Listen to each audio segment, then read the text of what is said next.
Happy teachers day. শিক্ষক দিবসের শুভেচ্ছা সবাইকে। মা আমাদের জীবনের প্রথম শিক্ষক। বাকি দুনিয়ার থেকে মা আমাদের 9 মাস আগের থেকে জানে। মা বাবা আমাদের জীবন দেয়, কিন্তু শিক্ষক যদি না দেয় তাহলে সেই জীবন অসম্পূর্ণ।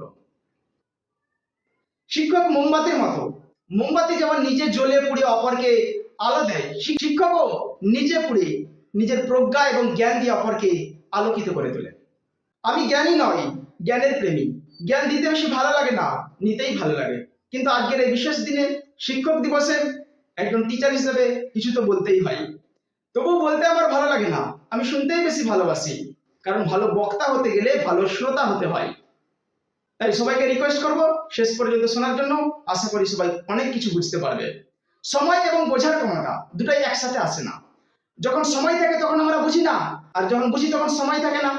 শিক্ষক সেই কাজটাই করে, সময় থাকতে কিভাবে সময়ের মূল্য দিতে হয় সেটাই আমাদের শেখায়। শিক্ষক সেই পর্যায়ে নিয়ে যাওয়ার চেষ্টা করে যে দুনিয়া তোমার চেষ্টাকে দেখবে না, দুনিয়া তোমার সফলতাকে দেখতে চাই। তুমি জীবনে অনেক কিছু করে নিয়েছো, সেটা বড় কথা নয়, কিন্তু তার থেকেও আরো বেশি কতটা করতে পারতে সেটা বড় কথা। যে স্বপ্ন দেখে তার জন্য পুরো রাতটা ছোট মনে হয়, আর যে স্বপ্ন পূরণ করার চেষ্টা করে তার জন্য পুরো দিনটা ছোট মনে হয়। জীবনে তুমি কি করবে সময় থাকতে ঠিক করো, তা নাহলে সময় ঠিক করে দেবে তুমি কি করবে। দুঃখের বিষয় সময় অনেক কম, কিন্তু সুখের বিষয় এখনো সময় আছে। কিন্তু সময়ের কাছে এতটা সময় নেই যে দ্বিতীয়বার তোমাকে পেরিয়ে যাওয়া সময়টাকে ফিরিয়ে এনে দেবে। তাই প্রেজেন্ট টাইম অর্থাৎ বর্তমান সময়টার মূল্য দিতে শেখো। আমাদের সবচেয়ে বড় শিক্ষক মা। পৃথিবীর সকল মাকে সম্মান জানাই। এই জন্য মাকে শিক্ষিত হওয়াটা অনেক বেশি জরুরি। যে মা শিক্ষিত সে তার ছেলে মেয়েকে কখনোই শিক্ষা থেকে দূরে রাখবে না। আমি এটা বলছি না যে যে মায়েরা শিক্ষিত নয় তাদের ছেলে মেয়ে লেখাপড়া জানে না। আমার মা শিক্ষিত নয়, কিন্তু সকাল 7টায় ওঠাতে বললে 6টার সময় ওঠাই, আর বলে 8টা বেজে পেরিয়ে গেল। কিন্তু এখন ছেলেরা বিয়ের পরে my wife is my life, আমার স্ত্রী আমার জীবন। এটা কিন্তু চরম রকমের একটা ভুল। মা এবং স্ত্রী উভয়কে সমানভাবে দেখতে পারাটা ভালো জিনিস। স্ত্রীর তুল্য বন্ধু আর নেই, এবং মায়ের থেকে ভালো শুভাকাঙ্ক্ষী পৃথিবীতে আর কেউ হতেই পারে না। আর বাবার থেকে ধনী ব্যক্তি এই পৃথিবীতে আর কেউ নেই। মা নিষেধ করলে বাবা কিন্তু প্রয়োজনের তুলনায় একটু বেশিই টাকা দেয়। মা আমাদের ছোট থেকে কালচার শেখায়, কোলে নেই যাতে ছেলে পড়ে না যায়, হোঁচট খায়, কষ্ট যাতে কম হয়। কিন্তু বাবা আমাদের কাঁধে নেয়, কাঁধে নিয়ে এটা বোঝাতে চাই যে ছেলের একটু কষ্ট হলেও সে যেন আমার থেকে অনেক বড় মানুষ হতে পারে, আমার থেকে অনেক বড় শিক্ষক হতে পারে, আমার থেকে অনেক বড় বিজনেসম্যান হতে পারে, আমার থেকে অনেক বড় অফিসার হতে পারে। এই পৃথিবীতে 3জন মানুষের কোনো হিংসা নাই, মা বাবা এবং প্রকৃত শিক্ষক। প্রকৃত শিক্ষক এবং মা বাবা সবসময় চাইবে আমার ছেলেটা আমার মেয়েটা যেন আমার থেকে অনেক বড় জায়গায় পৌঁছতে পারে। শিক্ষক তো আমাদের কোলেও নেয় না, কাঁধেও নেয় না। যেই দিন থেকে পড়াতে শুরু করে সেই দিন থেকে শাসন করে, এবং এটা শেখায় যে মা বাবাকে ছাড়াই কিভাবে নিজের পায়ে দাঁড়াতে হয়, কোন রাস্তাটা সঠিক আর কোনটা ভুল সেটা আমাদেরকে দেখিয়ে দেয়।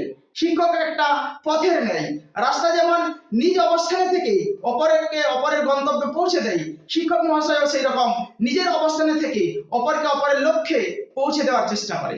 এখন সমাজের সবচেয়ে বড় প্রবলেম ভাইয়ে ভাইয়ে দুশ্মনী। ভাইয়ে ভাইয়ে এক থাকো, সংসারের সামগ্রিক উন্নতি আলাদা থাকার চেয়ে দ্বিগুণ বেশি হবে। সংসারে বড় ভাইকে একটু মেহনতি হতে হয়, একটু বেশি পরিশ্রম করতে হয়, সংসারে একটু বেশি টাকা দিতে হয়। এই জন্য ছোট ভাই যে কম সম্পত্তি পাবে এই রকম খটা যেন না দাও। যে ভাইয়ের ইনকাম একটু কম তাকে একটু সাপোর্ট করো, ভাই বোনকে বোঝা মনে করো না। এটাই তো মানবিকতা, এটাই তো সংস্কৃতি। সংস্কৃতি এবং কালচার যদি মানুষের মধ্যে না থাকে তাহলে জঙ্গলের পশু এবং মানুষের মধ্যে তফাৎ করাটা বড়ই কঠিন হয়ে যাবে। বিবাহের পরে অনেক স্বামী স্ত্রী পেরেশান। স্ত্রী স্বামীকে বুঝতে চায় না, স্বামী স্ত্রীকে বুঝতে চায় না, নিজেকে সবাই হাইকোর্ট মনে করে। তাই নিজেরটাকে চাপা দিয়ে হাজবেন্ড ওয়াইফেরটা বোঝার চেষ্টা করো, ওয়াইফ হাজবেন্ডেরটা বোঝার চেষ্টা করো, তাহলে এই সমস্যার সমাধান হয়ে যাবে। একটা কথা বলি, যারা ধোঁকা দেয় তাদের দ্বিতীয়বার বিশ্বাস করবেন না, কারণ যে ধোঁকা দেয় সে একই কাজ বারবার করবে। যদি কারো কাছে ধোঁকা খেয়েছো, যে ধোঁকা দিয়েছে 4 দোষ, কিন্তু যদি একই ব্যক্তির কাছে পুনরায় ধোঁকা খাও তাহলে এটা তোমার ভুল, আর একই ভুল বারবার করবে না।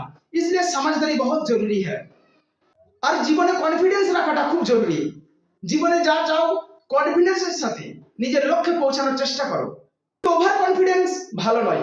আমি পারবো এটা আমার কনফিডেন্স, আমিই পারবো এটা অহংকার। মনে আছে তো টাইটানিক জাহাজের কথা?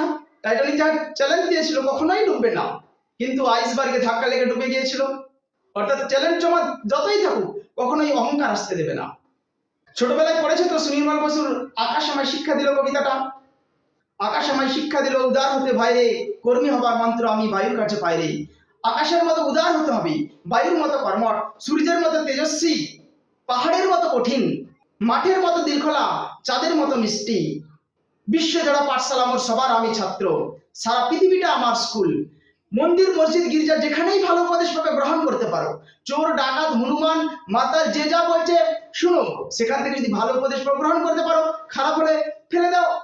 ধন সম্পদ কম হয়ে যাওয়ার, ফুরিয়ে যাওয়ার বা চুরি হয়ে যাওয়ার ভয় থাকে, কিন্তু জ্ঞান কখনোই চুরি হয়ে যাওয়ার ভয় থাকে না। তাই যতই তুমি জ্ঞানী হতে থাকবে, যতই শিক্ষা অর্জন করতে থাকবে, ততই বেশি তোমার মন চকচক করতে থাকবে, যা কেউ চুরি করতে পারবে না। অনেক কথা বলা হলো, যারা শেষ পর্যন্ত শুনছেন সবাইকে ধন্যবাদ। আশা করি ভালো লেগেছে। চ্যানেলটিকে সাবস্ক্রাইব করে ভিডিওটাকে লাইক করে শেয়ার করে দেবেন।